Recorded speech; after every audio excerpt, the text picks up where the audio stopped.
xibaar yu wér te wóor ca tàng ba abonnez-vous pour ngeen di mën di jot suñuy vidéo.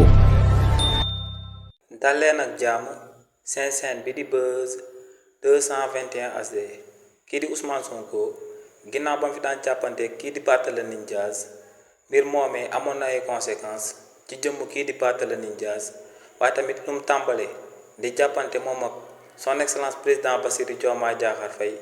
tàmbale naa am ay conséquences yu gën a pire yi nga xam ne moom la amoon ginnaaw ba mu daan jàppante moom ak kii di Barthélémy Dias lu sabab lu tax ñu wax li ni mel moom mooy que ne kii di Ousmane Sonko ginnaaw ba mu daan jàppante kii di Barthélémy Dias ci réewu Sénégal dañoo nemmeeku woon que ne patriotes yu bëri yi nga xam ne dañoo abonné woon ci page Facebook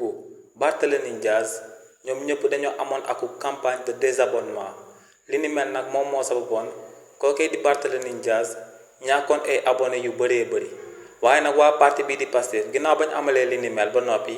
waa parti bii di APR ñoo ñëwee dañoo demoon daal di jàppale kii di Barthélémy Dias ñu bëri si ñoom tamit dem daal di abonné wu ci page Facebook kookee di Barthélémy Dias te li ni mel moom moo jàppale woon kookee di Barthélémy Dias ci xeex bi nga xam ne moo ko doon xeex ak premier ministre bii di Ousmane Sonko ginnaaw ba mu nekkee woon ci opposition bi waaye nag ci jàppante bi nga xam ne moo ngi jaar ci diggante premier ministre bii di Ousmane Sonko ak son excellence président Bassirou Diomaye Diakhar Faye waa parti bii di Pastef luñ amaloon jëmale ko ci jëmm kii di Barthélémy Dias lañ daal di amalaat jëmale ko ci jëmm kii di président Bassirou Diomaye Diakhar Faye dañoo lancé waat akum campagne de désabonnement jëmale ko ci page Facebook son excellence président Bassirou Diomaye Diakhar Faye te li ni mel daal dinay sabab lu tolloog 26 000 abonnés yu nekkoon ci page Facebook son excellence président Bassirou Diomaye Diakhar Faye dem nañ daal di désabonné wu donc page Facebook son excellence président Bassirou Diomaye Diakhar Faye bi nga xam ne dafa tolloon ci 604 000 abonnés actuellement moo ngi toll ci 578 000 abonnés te kii di Bassirou Diomaye Diakhar Faye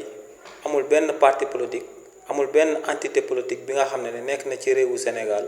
mun koo jàppale comme nu waa APR jàppale woon kii di Barthélémy Dias ginnaaw ba mu duggee woon en conflit moom ak premier ministre bii di Ousmane Sonko ginnaaw ba kookee nekkee woon ci opposition bi li ni mel rek doy na nag misaal jëmale ko ci jëmm kookee di président Bassirou Diomaye Diakhar Faye mu daal di xam que ne bu nekkee en conflit ak ki nga xam ne moo ko daal di tànn daal di fexe Sénégal yi daal di koy tabb